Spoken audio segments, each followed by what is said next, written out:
Good afternoon and welcome to the webinar for Community Development Financial Institutions.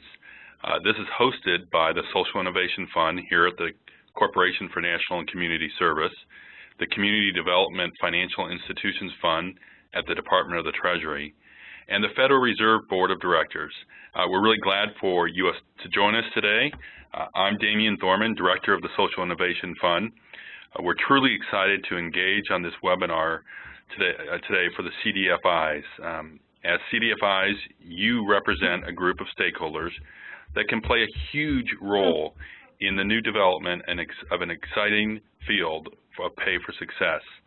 You'll hear throughout the hour about some of the ways that we think you can engage in pay for success. And you're going to hear from CDFI practitioners in the field. First, thank you for joining us. And I'm now going to turn it over to my colleague, Jenny, who will share some of the logistics before we launch the webinar. Jenny? Thanks, Damian. I'm Jennifer Stoff from the Social Innovation Fund at the Corporation for National and Community Service. Before I turn it over to Annie Donovan, Director of the CDFI Fund at the Department of the Treasury, I'm going to cover some brief logistics. First, you'll notice that your phone lines are on mute and they'll stay muted through the duration of the webinar. We'll have a question and answer period at the end of the webinar, during which time we'd like for you to type your question into the chat box. Second, following the webinar, you'll receive a brief survey, and we truly appreciate your thoughts and responses, so please do take a moment following the webinar to complete the survey. Third, a recording of this webinar will be available and posted on the CDFI website within a few weeks' time. So please check the website to view the recording and to send to your colleagues that weren't able to join us today. And with that, I'm excited to turn it over to Annie Donovan, Director of the CDFI Fund, to introduce our webinar and say some words about the significance of this work and the opportunity for CDFIs. Annie? Thank you, Jenny. Good afternoon, everyone, and welcome to this webinar on Pay for Success. The CDFI Fund is very pleased to host this in collaboration with the Federal Reserve and the Corporation for National and Community Service. So I want to say a word just from my perspective as a former CDFI practitioner on the ground out in a CDFI organization. When I first heard about the concept of social impact bonds or pay for success, I have to admit to some skepticism. At the time, I was working inside a CDFI that was mostly focused on real estate and business finance.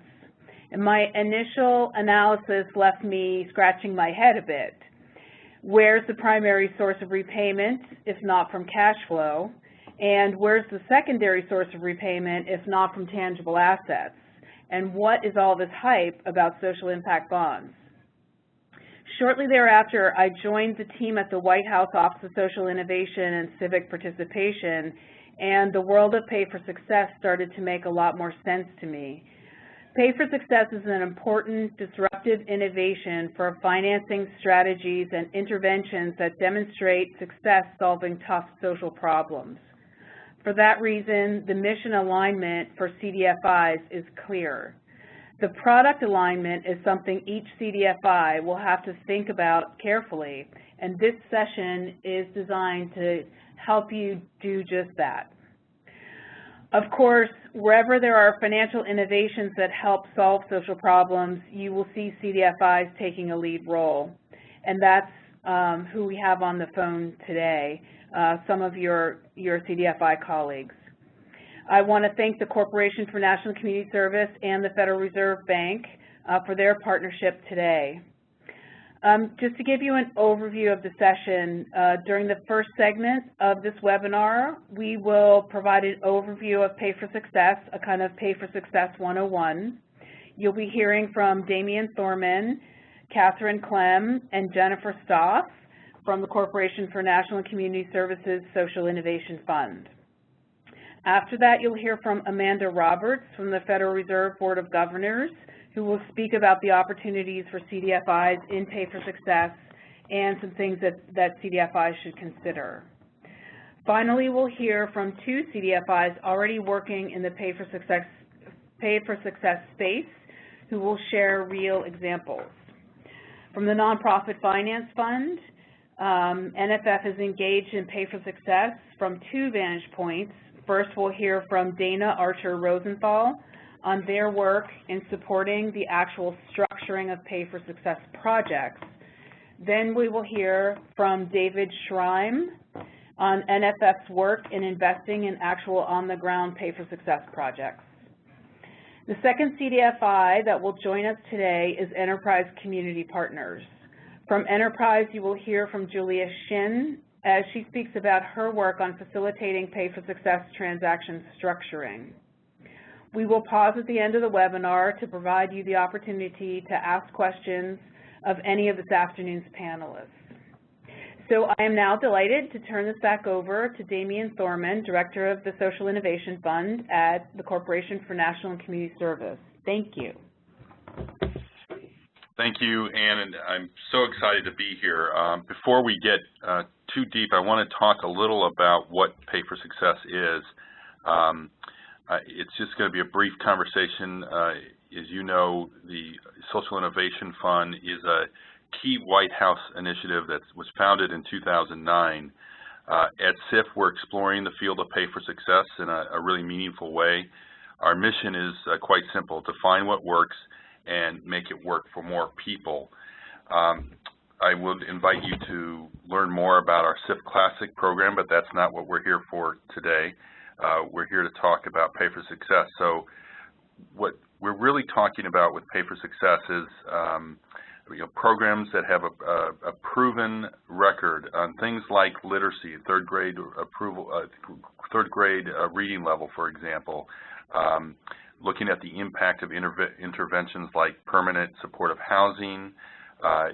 These are some of the toughest, most intractable problems like chronic homelessness that are facing the country. So what SIF is trying to do is take the limited public dollars, these federal dollars, and leverage them to try to come up with, take programs to scale. So far we've leveraged over $600 million from private philanthropic dollars in the SIF Classic and the SIF Pay for Success program. We've been in existence now for 6 years, and we've had over $500 million of impact on the social sector, lifting up the good work of nearly 280 sub-grantees. And we're very, very proud of the impact that we've seen across the field, the kind of promising programs that we have been able to move from early stage success programs to programs that are really at the end of the SIF process able to scale, in a position to scale. I want to be clear that SIF is not, because of the relatively modest dollars that we have, SIF is not in a position to scale itself these programs, but what we really do is provide the kind of attention, the ability to take the programs and expand the data points, expand the amount of programs out there, and support rigorous evaluation that then at the end of this process really allows these programs to be very well positioned to scale. As the first federal program,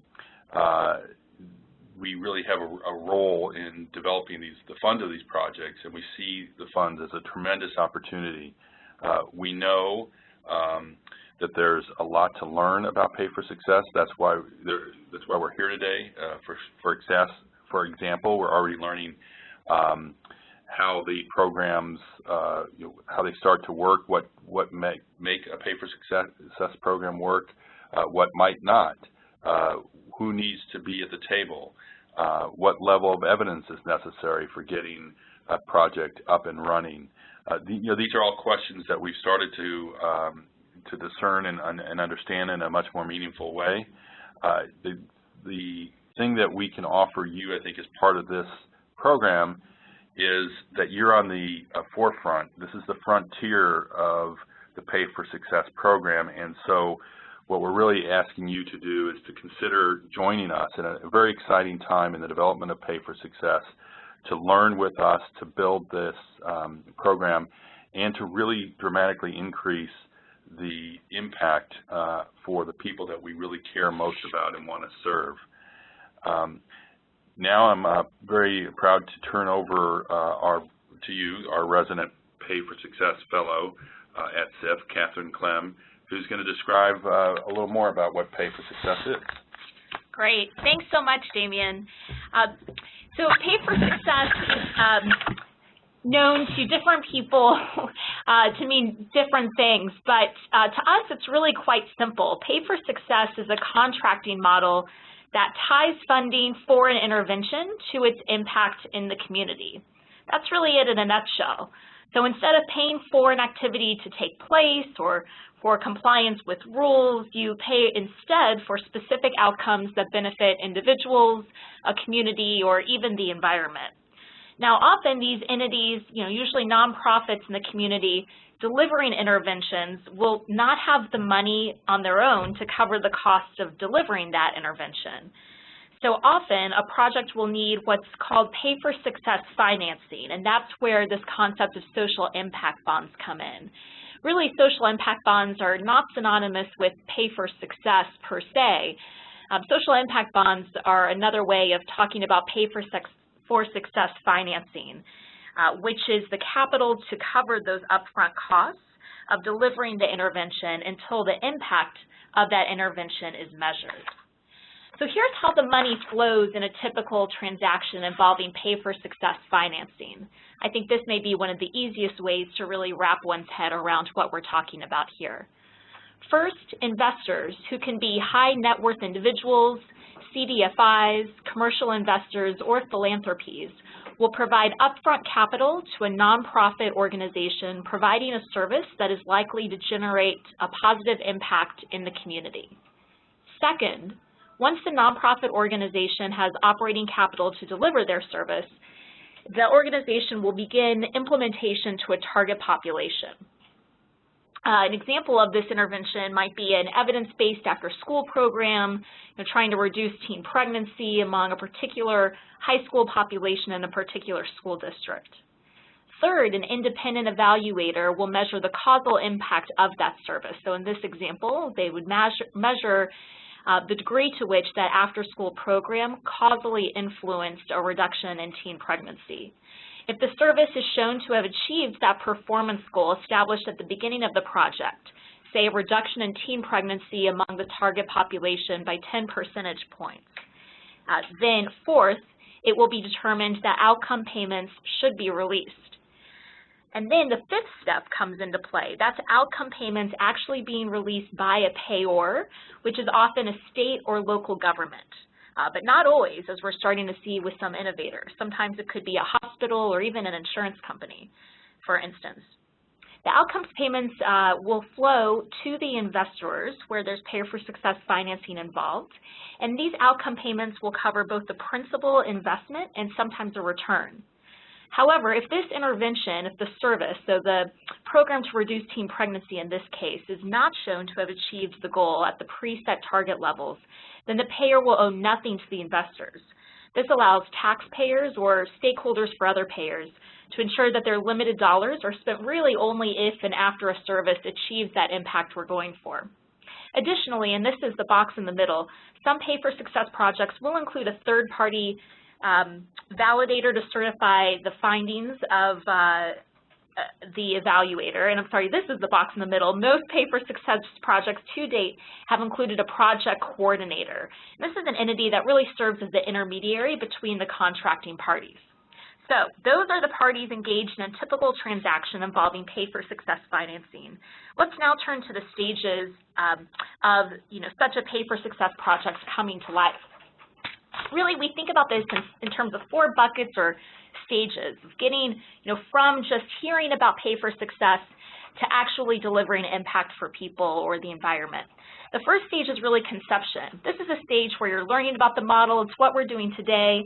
And this is also the stage where you might gather together a crew of organizations or specific individual leaders that are interested in this model as well.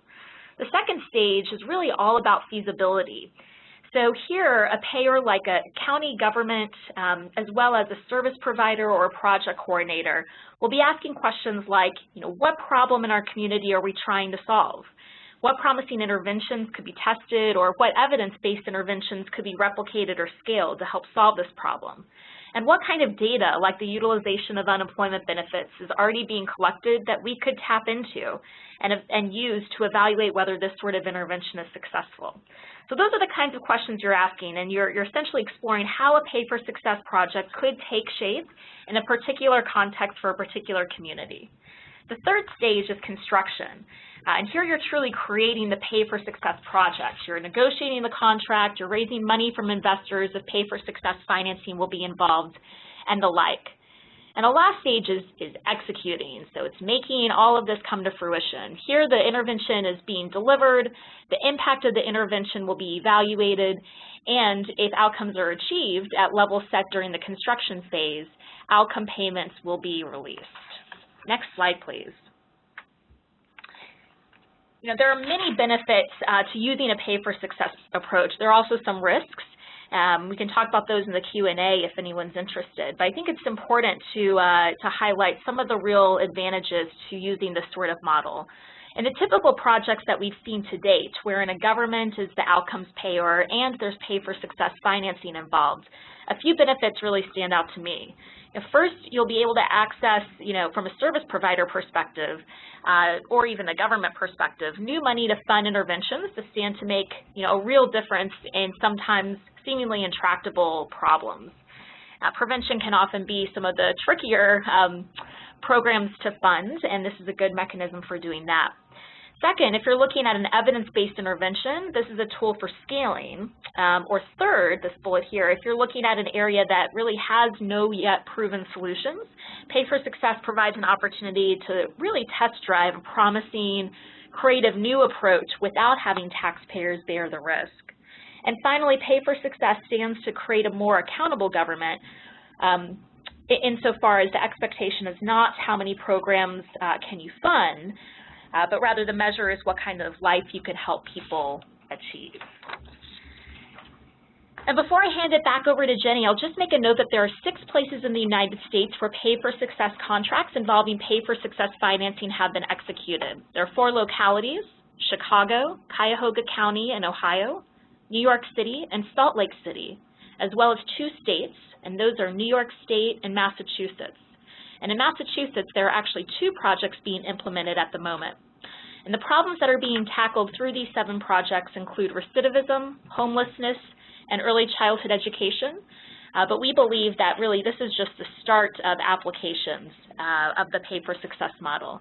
Now, you may have heard of the results of the New York City project recently, and it turns out that that intervention did not achieve outcomes at the preset target levels. And that's really a great thing in some ways because it's saving New York City taxpayers from paying for an intervention that turned out to be not as successful as people hoped for these particular individuals being served.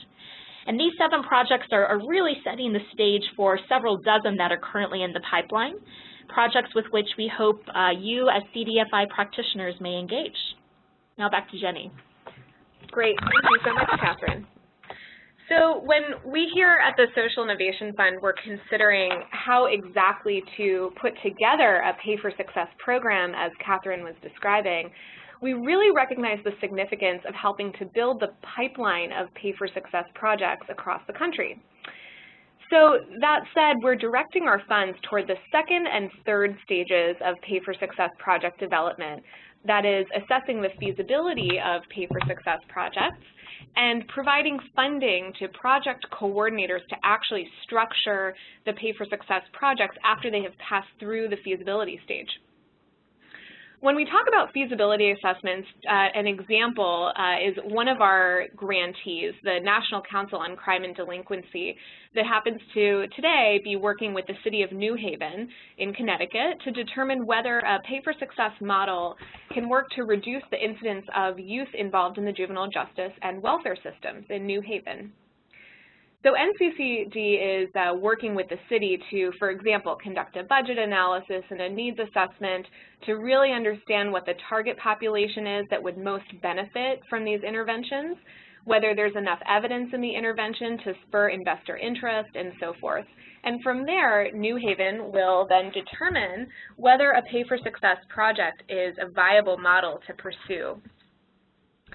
Then we're also providing funds to organizations like Nonprofit Finance Fund, from whom you'll hear later in the webinar, to support the on-the-ground work of project coordinators to bring pay-for-success projects from idea to implementation.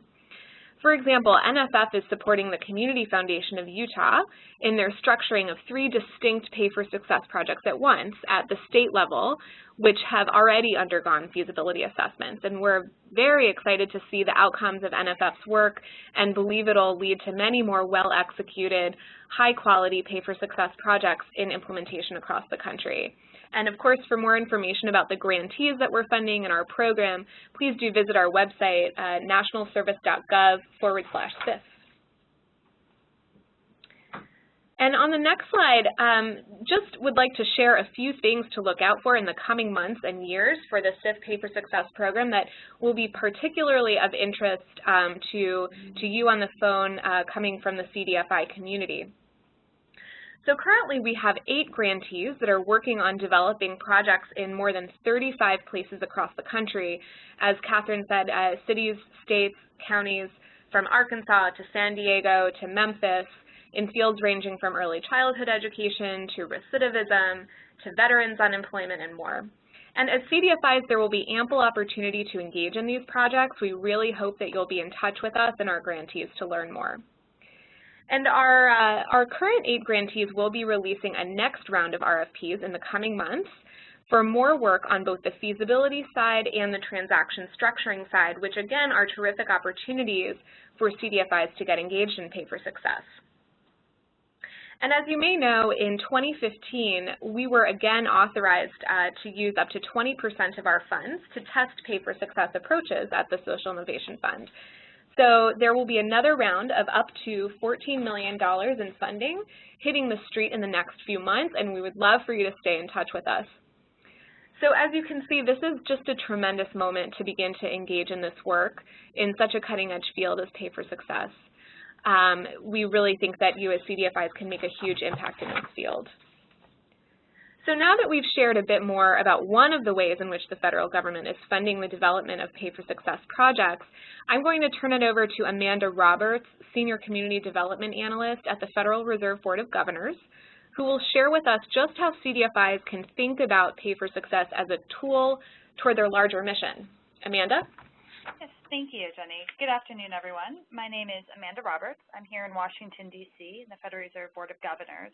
But I do think it's important to note that I'm, in many respects, channeling my colleague Ian Galloway from the Federal Reserve Bank of San Francisco, who is really the expert in pay-for-success, but alas is on vacation today. So before we move forward, I do want to address a question that I receive often, which is why is the Fed interested in impact investing, or in this case, pay-for-success specifically? And I think the answer to that, first of all, for those of you who don't know, lies in the department that Ian and I are in, and that is community development. So there's about 125 of us around the Federal Reserve System who are focused explicitly on the credit needs of low and moderate income communities. And, you know, we have the Community Reinvestment Act, CRA, we've been paying attention to federal funding, foundations, et cetera. And we've all with an eye toward how we can get more capital into these distressed communities. So, of course, we see pay-for-success financing and impact investing more broadly as a way to help build out that pipeline of investable opportunities for community development. It has the potential to bring substantial new private capital into distressed communities, and we are looking at ways to use our own research, convening, and potentially even bully pulpit powers to aid in the deployment of impact investing dollars in underserved domestic communities. Next slide, please. So on this slide, you'll see, you know, I think we all know the takeaway on this, that we're winning battles but losing the war against poverty, especially in the community development realm. Next slide, please. And that's because we're very good at building apartments, at doing real estate in community development. We've been doing this for 30 years. and we have very effectively found that there is indeed a cash flow in real estate, and we know how to leverage that. We have developed very sophisticated financing mechanisms to leverage this cash flow, if that is real estate. But until now, we haven't been able to find a cash flow for human capital, for the people who may live in these apartments or in the neighborhoods where these apartments are located. So Pay for Success offers a way to finally invest directly in human capital development. Next slide, please. So let's take a minute and talk about LIHTC.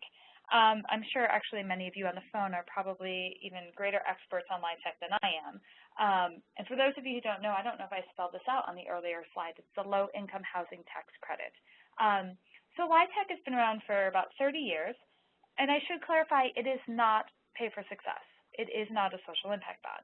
However, it is a sophisticated financing tool, very similar to the Pay for Success model, and one that I think is a good model for us to talk about the similarities. So it is performance-based contracting. It has private capital up front, has a government end payer over time, and there's a performance-based contract. Sounds a lot like Pay for Success, right? And I really want to point this out because as an industry, the CDFI field, the community development field, is very comfortable with LIHTC. We know how to do it, we know how to leverage private capital, and we have created all of the systems and syndication and everything necessary to actually implement LIHTC and build apartments in the communities that need them. And I really feel that it's a way for us to kind of as a mindset say, well, we've had our toe in this water for a long time, and Pay for Success really isn't necessarily the huge leap that many people may think it to be. Next slide, please. So, of course, here's a LIHTC diagram, and you'll notice it's actually not too dissimilar from the slide that Catherine showed earlier, slide number 9. You have a nonprofit in the middle, you have a private investor, you have government involvement, and you have someone monitoring to make sure that's done correctly. Of course, for LIHTC, there isn't a success payment, but there is a penalty for failure. And I think that, again, these are the mechanisms that we've been working with and that are really akin to the Pay for Success model. Next slide, please. So with that, now that we've talked about why I think the community development field is well positioned to play a greater role in Pay for Success financing, let's talk a little more specifically about the roles that CDFIs could play. So the first one is as a subordinate lender. This is a familiar role for CDFIs. You provide leverage to bring in market rate capital. You've been doing this in real estate deals for a very long time, and you can envision that this might be similarly achieved through Pay for Success. Now, one thing that's on here, the second bullet, that I think is important is that most CDFIs are loan funds and that are set up to make pretty vanilla loans that are repaid on a predictable schedule. Now, from what I understand, many of these funds are actually prohibited from making equity investments and would need to get approval from their boards to do so.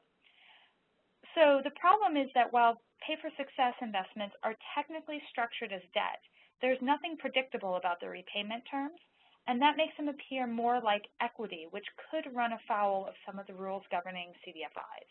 So you would need to get your board members comfortable with this and potentially even make changes to your organizational structure in order to actually make this possible. So I do want to just flag that. A second role, sorry, next slide. A second role that CDFIs could play is as an intermediary, or actually, to steal Catherine's term from earlier, a project coordinator. That's the go-between in the middle, between the government, the investor, and the service provider. And you would do the brain damage required to structure these very complex deals. But anybody on the phone who's ever done a new markets tax credit deal or even a LIHTC deal understands brain damage. This is a role that CDFIs and syndicators have played for a very long time, and one that I think we're sophisticated enough financially to execute on. The upside, the payment for that brain damage, would be generating fee income, which is important because it would diversify the CDFI business model. It would also be especially important if social impact bonds scale. Catherine said earlier that there's 50 that are in the pipeline, and I would hope that, in the years ahead, that number would balloon that much more. There are a couple organizations out there who currently play this project coordinator intermediary role, but you can imagine that as this field grows, there might be more of a demand for others, And that's really where we feel CDFIs might be able to play a role. Next slide, please.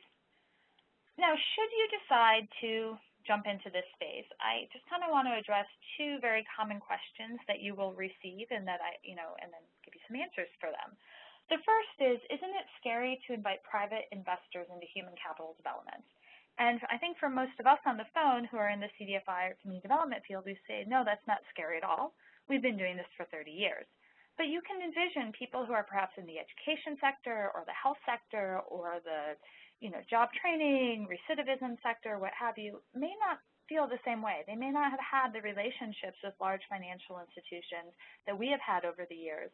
And that, again, is a way for you to kind of be the voice to say, well, we have a 30-year history of doing really good things in underserved neighborhoods using private capital. And we think that this actually isn't necessarily a bad thing.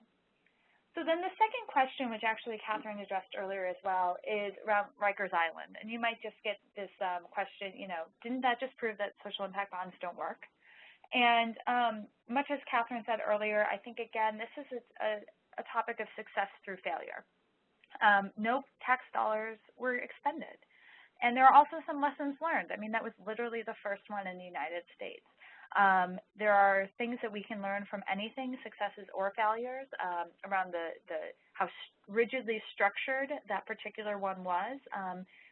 These are real human beings that we're dealing with. My understanding of the Rikers deal is that the service provider, due to the experimental design, had a very set box of services that they could provide to these young, formerly incarcerated prisoners. And these are human beings with real problems, and you can envision that these young men had problems that would require additional services, and the service provider was not allowed to provide those. So these are the types of things just to think about as we expand beyond real estate, where it is simply apartments that we're building, to real people that we are working with and the types of problems that they may encounter. I will leave you with some resources from mainly out of again, San Francisco Federal Reserve Bank, and I would look forward to the Q&A. Thank you very much. Great. Thank you so much, Amanda. That was terrific. And now I'm excited to turn it over to our friends at the Nonprofit Finance Fund. NFF has been engaged in the Pay for Success field for several years, and as a CDFI has some great perspectives to share. So we will hear from Dana Archer-Rosenthal, Pay for Success Manager, and David Strime, Investment Underwriter at NFF, who are here with us today. Dana. Great. Thank you, Jenny, and good afternoon to everyone on the phone. By way of introduction, NFF is a national nonprofit organization as well as a CDFI. Our mission is to unlock the potential of other mission-driven organizations, and our roots are really in the community development finance field, where for more than 30 years we have been financing nonprofit organizations through our tailored investment practice.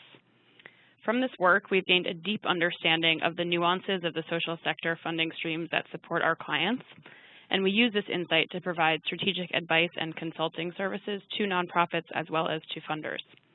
We aim to disseminate what we learn from this work through blogs, reports, commentary, and events that highlight the impact of the organizations that we work with and the challenges that they face. Next slide, please. About 5 years ago, when the first social impact bond in the United Kingdom was launched, we were approached by a large international and national foundation to test how the concept of Pay for Success might be applicable to the U.S. context. When we looked more closely at the Pay for Success model, we saw its potential to create a better capitalized social sector by focusing on what our nonprofit clients cared the most about, which is the impact that they have in the communities that they serve with the services and programs that they provide. We also saw that Pay for Success represented a shift, or could represent a shift from what we had been seeing for a long time in our work with nonprofits, which was an ongoing struggle to provide the most robust set of services possible while demand for services was rising, government funding was flat or declining, but often not growing, and our clients were frequently paid for activities or short-term outputs and at rates that didn't cover the full cost of their service delivery. But we were also mindful that with Pay for Success, as with any new mechanism, there are bound to be challenges as well as real or perceived criticisms, and we've carved out our place in the Pay for Success space accordingly. Over the past 5 years, we've worked to establish ourselves as an independent voice and resource for all stakeholders as they explore and test this outcomes-driven model.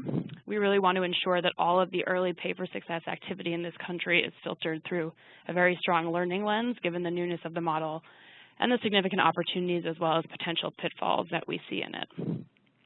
Before I move to talking about how our work has taken shape, I want to clarify that we ourselves do not assess project feasibility or coordinate projects or potential pay for success financing transactions.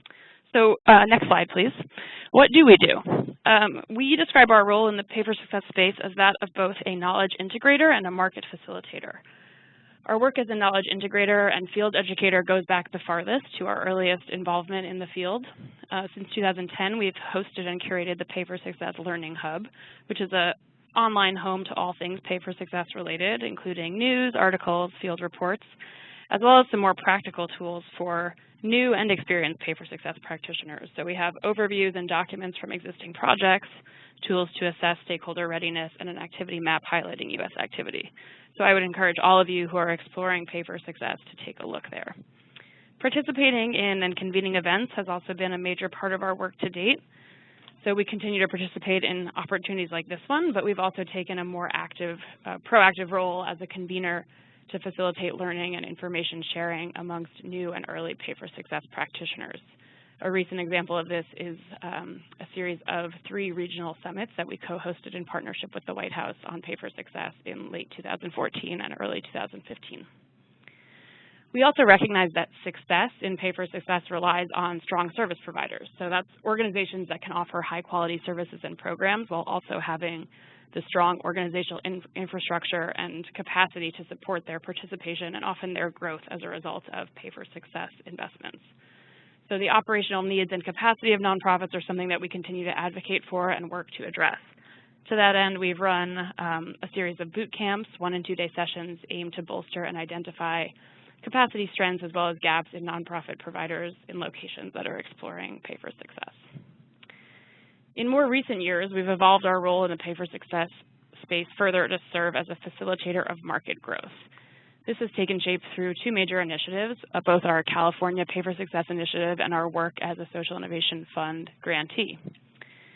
The goal, the activities for both of these initiatives are to provide financial and technical assistance to projects at different stages of development. So in our work as a Social Innovation Fund grantee, we are providing late-stage transaction structuring support to projects that have already conducted feasibility assessments. At this point, we've already provided financial support to 5 projects through a competitive RFP process, with another 2 to 4 anticipated before the end of the year and more in 2016. Our goal, which we share with the Social Innovation Fund in making these awards, is to really diversify the pay for success field in terms of the actors, geographies, and issue areas involved, while also supporting projects that have the potential to make a great impact in the communities that they target.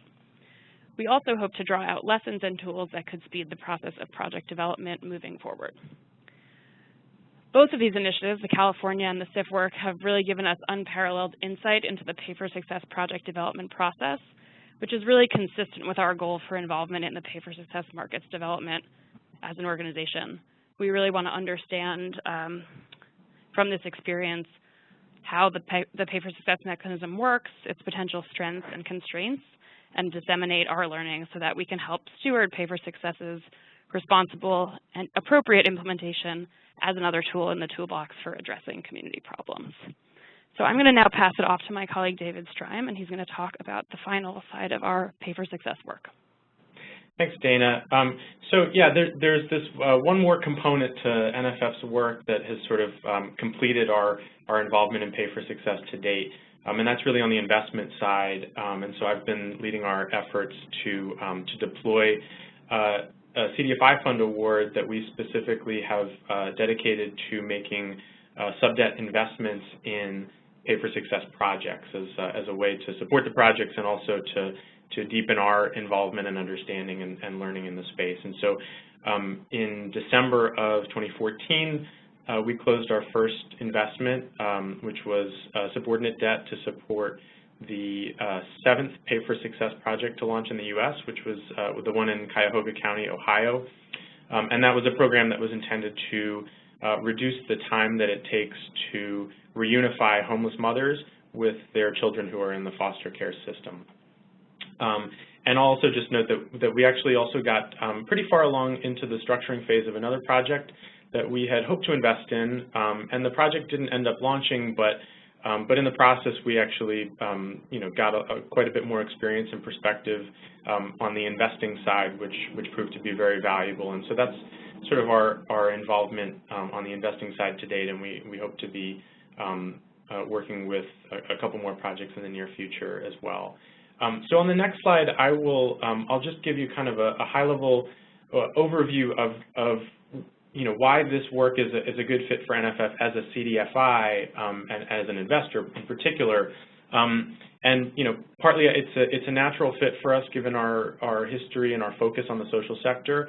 But I suspect that the same reasons that make Pay for Success a good fit for us in terms of our expertise and our mission will probably resonate with a lot of people on the line from CDFIs and other mission-driven lenders.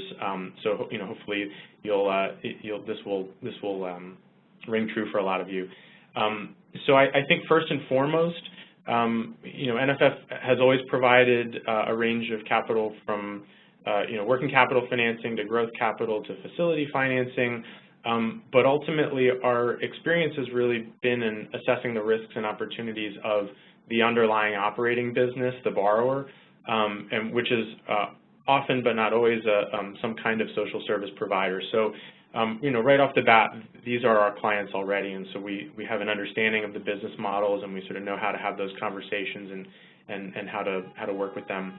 And I think the same is true on the broader sort of market side, which is to say these Pay for Success projects are taking place in the same geographic markets and within the same broad sectors that NFF is already deeply engaged through our direct lending and our new markets tax credit investing. And again, I think that would probably ring true for a lot of other CDFIs as well. In terms of how we come to the work and responding to a market need, I wanted to underscore that I think with any new product development, it's really not about financial engineering for its own sake, but about responding to a market need, which in this case is really a demand for this kind of upfront risk capital to fund social sector innovation and proof of concept demonstrations and pilot programs that hopefully can be scaled if they're proven to be successful. And so that's what it's all about for us as an investor.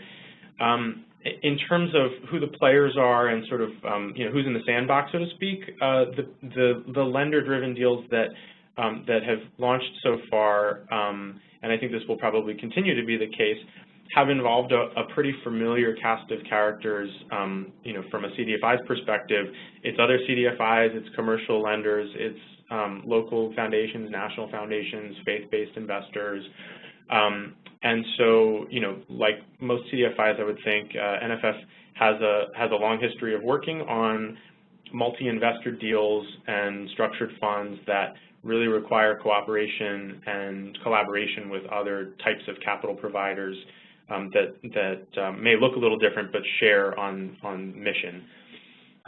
For us in particular, I would say that this has also fit well in our toolkit given our national scope and the fact that NFF is, for the most part, issue area agnostic. So, that's been helpful in the nascent days of PFS investing because the universe of shovel-ready projects is still somewhat limited at any given time. And so, that may not be true for everybody, but it certainly helped for NFF getting involved. And then lastly, I would say that raising funds to invest in a handful of Pay for Success projects was a really a great opportunity for not just supporting the projects themselves, of course, and having a positive impact in these communities, but it was also an opportunity for us as an organization to learn by doing and being inside of a deal as an investor. There's no better way to learn if that's the primary resource that you have.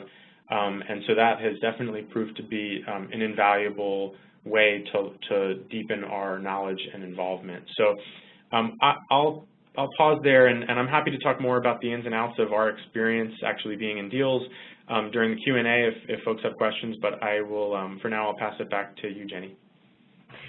Terrific. Thank you so much, David. So now we'll hear from another representative in the of a CDFI working in the Pay for Success space, Julia Chin, Vice President of Innovation at Enterprise Community Partners, who will talk about how Enterprise is working as a Pay for Success project coordinator in 2 different projects in Denver and in Cuyahoga County, Ohio. I should also just note that I think that we will go a few minutes past the hour, so of course you can feel free to drop off at 5 if you need to, but I think that we'll probably end up going maybe about 10 minutes over. So I encourage you all to stay on the line so that we can get to the Q&A period. And for now, I will turn it over to Julia. Thanks, Jenny. I thought I would start with an explanation as to why we at Enterprise are engaged with Pay for Success and how it fits with our work generally, and then describe briefly different roles that we have and can play in Pay for Success, and finally end with a discussion of 2 transactions, as Jenny mentioned, that we're currently engaged in. We at Enterprise became involved with Pay for Success in 2012 when a local partner reached out to us with a promising social intervention.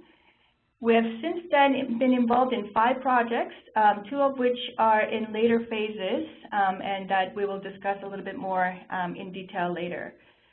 Our participation in the first and subsequent Pay for Success discussions and deals was really based on the recognition that this instrument is a promising capital innovation to be studied and deployed where appropriate for community needs, as we did and do with LIHTC and new markets and various innovative offerings through our loan fund.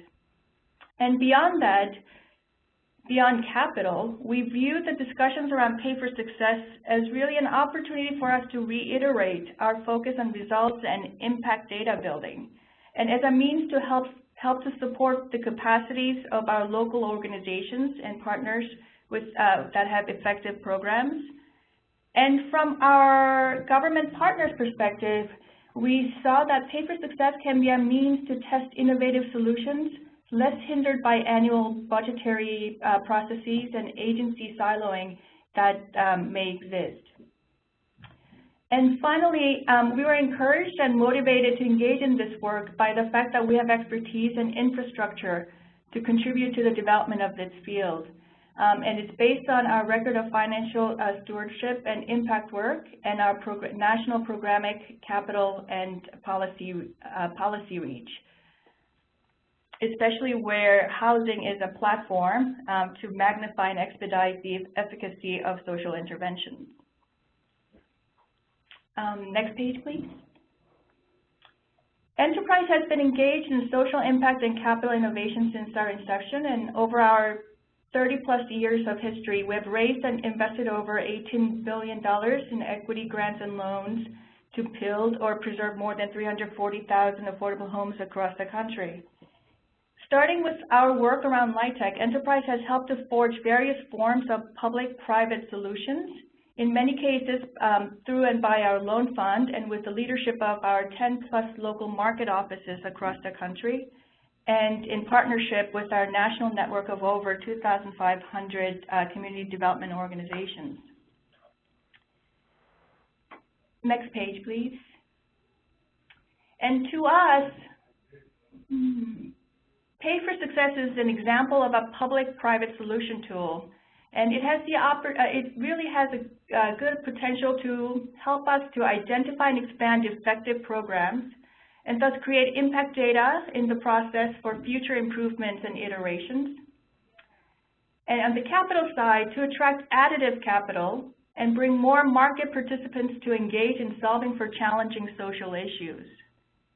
And finally, it helps us to build bridges and reduce barriers to really have a shot at achieving an effective and efficient solution, both internally within organizations, for example, by desiloing some agencies in some governments, and externally by bringing together different entities and expertise and industries. And at a minimum, what we hope to achieve by engaging in this is to really help to answer the question, can we achieve more with what we have? And at the end of the day, our goal with the Pay for Success is in recognizing that it is just one more tool in our toolbox, but it's a tool with which we can work, that we can use to work towards the goal of measurably improving the lives of people in need in the communities that we serve. Next page, please. Okay. So there are a number of different roles that enterprise has and can play around Pay for Success, and I'll mention a few of them in different categories. The first one is in the program solutions area, and really this is where our Pay for Success work starts. It's in sharing our knowledge of the tool and importance of data as basis of the Pay for Success work with our local partners. And then where the discussion develops to a point where there may be feasibility in deciding, in helping to determine what effective program is at issue, what partners could come together to address that issue, and what goals are trying to be achieved with the tool. And once these elements are in place, there are different roles that could be played during the execution stage. As an example of a program role, we decided to become an intermediary in the Cuyahoga transaction, where, among other things, we are committed for the duration of the program, which is 5 years, as the entity that oversees and then support as needed for the successful implementation of the program social intervention. Another area that we can touch on, and we do touch on, is capital solutions. And that really happens during the construction and implementation phases that were highlighted earlier, where we can provide capital structuring expertise and execution expertise. So for example, on the execution side, we have worked to structure and form an SPV, special purpose vehicle, that houses and implements the project. And we have acted as a fiscal agent, and we are acting as a fiscal agent during the term of the project. And recognizing that Pay for Success projects are, in its essence, privately negotiated contracts, we have also acted as a de facto legal advisor and drafter of documentation during the implementation. Also on the capital side, and this is really work in progress still, our loan fund is reviewing opportunities to act as investor in appropriate transactions and to think through various due diligence and risk management criteria for transactions that could also be helpful to the industry at large in assessing their investment in some potential transactions. The third area that we look at is in scaling solutions, and that's really the work of our policy group and our advisory services group. And that's really looking beyond individual projects. We look at how we can help to scale the potential for Pay for Success through that work. So for example, as part of our policy efforts, our policy team has worked to achieve the passage of a bill through the House that now authorizes a new Pay for Success demonstration within the Department of Housing and Urban Development, which allows HUD to enter into a Pay for Success contract to raise private capital to be able to retrofit the HUD-assisted buildings for water and energy efficiency. Next page, please. So here are 3 examples that I referenced of transactions, Pay for Success transactions that we are involved in. And I'll touch upon and describe in a little bit more detail the 2 transactions listed here, which are Cuyahoga County and Denver. Next page, please. So Cuyahoga transaction It's the program that underlies the transaction is called the Partnering for Family Success Program. It was the first county-level execution, and it is the first-level county execution to date, and it raised $4 million of capital for a 5-year program. And it was also the first project, Pay for Success project, in the combined areas of homelessness and child welfare. 135 families over 5 years will be provided with services and given priority over housing. It was an effort to reduce the length of stay in out-of-home foster care placement for children whose families are homeless. In that transaction, Enterprise played the role of program intermediary, which included, as part of its role, helping to articulate and also manage the corporate governance process as the implementation stage progresses.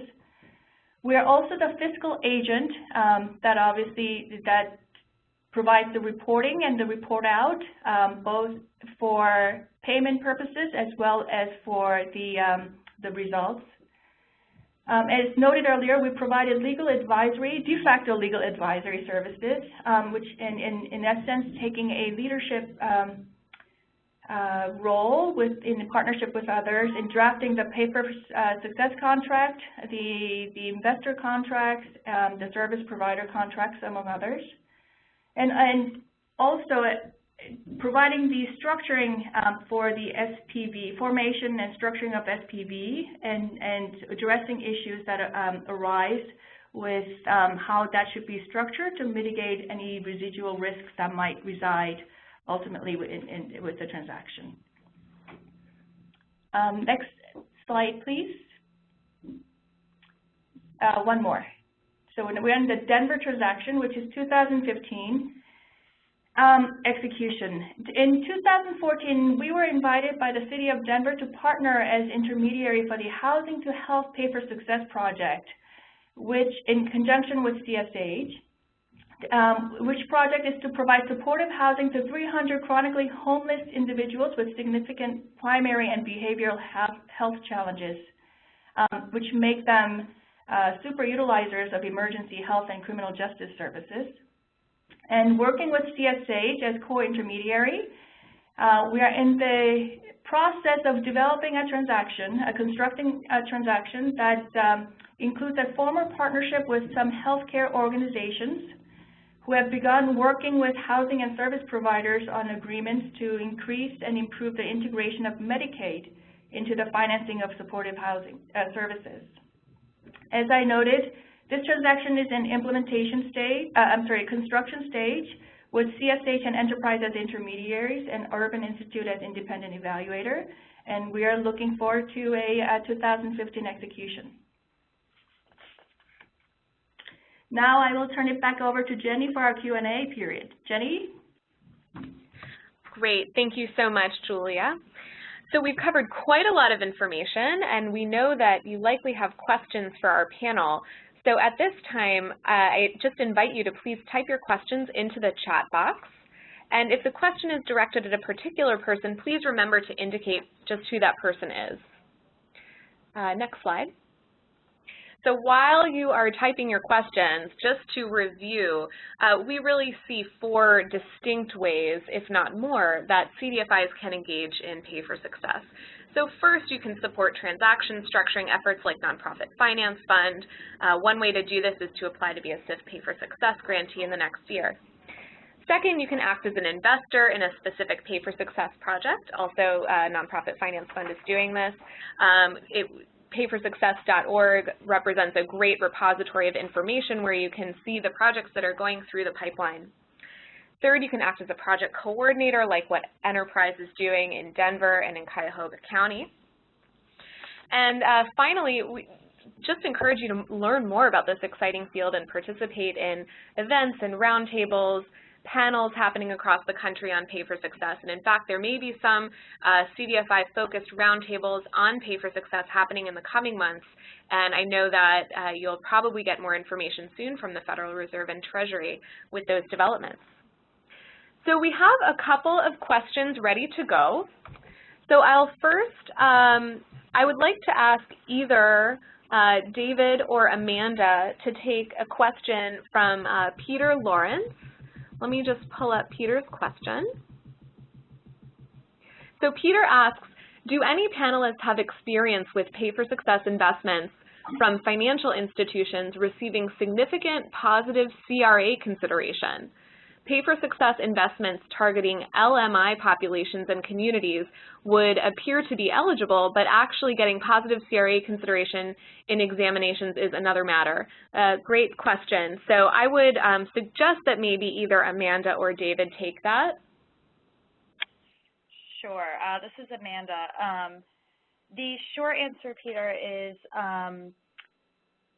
not yet, that I am aware of, and please correct me on the phone if somebody else is, but this is certainly something that is on our radar because I agree with your question that it is very much within the realm of the CRA and very much something that potentially could get CRA credit in the future. I do know that at least one of the deals, the bank has applied for CRA credit, and I'm embarrassed, I really should know this. I don't actually know what the end result was, but this is something that we have been approached on. It's something that's on our radar and that we're very much aware of. And this is David. I will just add quickly that in one of our experiences, there was a bank that was interested in investing, and that interest was coming from the CRA group, and it didn't end up working out, I think for other reasons, not so much about concerns about whether or not they could get credit, but more about being able to sort of fit this investment product into a box at the bank that was sort of acceptable within their credit guidelines. So I think that's a whole separate question. But I think there was at least enough confidence and interest that they were taking a look at it. This is Annie. Can I add a dimension to that? So the Bank of America has been active in this space, and it's just interesting to me that they're coming at it from not from their CRA group, not from commercial real estate, but from the private wealth side of the business. So that's just another consideration. Thank you so much, Annie. Great. So we have a question from Dan Rinsler, and I would suggest maybe that Dana Archer-Rosenthal take this question, or anyone else is, of course, able to. What are the prospects for PFS initiatives focused on health improvements and medical cost savings? And which kinds of agencies or payers seem most amenable to giving it a shot? So wondering about CMS, state agencies, or managed care organizations. Sure, I'm happy to answer that. I'll share anecdotally that of the applications we reviewed for the first round of our SIF transaction structuring competition, I'd say about half of them could be categorized as for health-related programs, and they really ran the gamut from disease-specific interventions, so programs focused on things like asthma reduction and control, to pretty innovative uses of new care coordination and care delivery model aimed at reducing things like emergency room usage and Medicare, Medicaid utilization for high utilizers. I'd say this is also the area where we have seen the greatest variety in terms of the proposed back-end payor, ranging from county and city agencies with savings coming from their public hospitals. But we've also seen some private health care providers interested as potential payors, as well as private insurers and managed care organizations. Terrific. Thank you so much, Dana. There's so much movement going on in the health and human services realm, so that was a great question. So I just do want to reiterate, we've had several questions, basically just asking where this presentation will be available and when. So we will send you our deck, the deck that we used shortly after today's webinar, and then in a couple of weeks, the recording will be available on the CDFI website. So a couple of different options for you there. The next question I would like to ask is actually directed at Julia Shin. So Rex Fowler asks Julia, could you provide some more specifics of flow of funds in the Denver example? So for example, who funds, when do they fund, on what performance benchmarks, what specifically are they funding, et cetera? You can be general or even make up numbers if needed. So Denver is still in the process of construction, so it might be easier for me to talk about the Cuyahoga transaction. And so when it comes to funding, the upfront private capital that is raised, or capital that's raised, it's not, the funding is not subject to any performance benchmarks. So on day one, for simplicity's sake, on day one, private funders the investors put in the dollar amount that's agreed upon in order to initiate the project. Again, going back to the fact that this is a privately negotiated contract, the investors and the Pay for Success participants can negotiate when that funding can occur. It can all occur in lump sum in day one to fund it, the entirety of the project on day one, or the project can be funded over time as the need for the fund arises in a periodic way. The benchmarks and the are relevant when you actually are talking about whether or not the performance measurements have been met, and that happens pretty much towards the end, if not at the end of the project itself. And that's, with the help of the evaluator, that's when the calibration of whether or not success is deemed to have been met by looking at pre-specified and agreed upon benchmarks being met.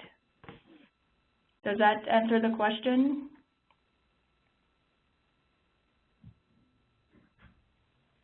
Terrific. Thank you so much, Julia. So we have a next question from Sukyung Oh. Sukyung writes, say that an independent evaluator finds that PFS-funded intervention meets its desired outcomes. How will the intervention continue to be funded beyond the Pay for Success period? I will ask my colleague, Catherine Clem, to speak to that question. Catherine. Sure. So it's a really interesting question. A Pay for Success transaction is time limited, at least the projects to date so far have been. Though you can certainly imagine, a Pay for Success model in which, funding was available on an ongoing basis for outcomes payments. And that was just, the way that the funding stream would flow for the project in perpetuity. You could certainly theoretically imagine that, but the 7 projects to date certainly have not followed that form, and there's been an intervention period of several years, followed by a point of outcomes evaluation, possible release of outcomes payments, and then the transaction truly does conclude. In those situations, it's an open question of how interventions will be able to be sustained and where, future funding comes from. I mean, I don't think the Pay for Success model, unless it is set up to, recur, necessarily provides an answer to that question, nor do I think we necessarily, should expect it to. This is, in my mind, a great tool to either test a new, innovative, creative approach or to help scale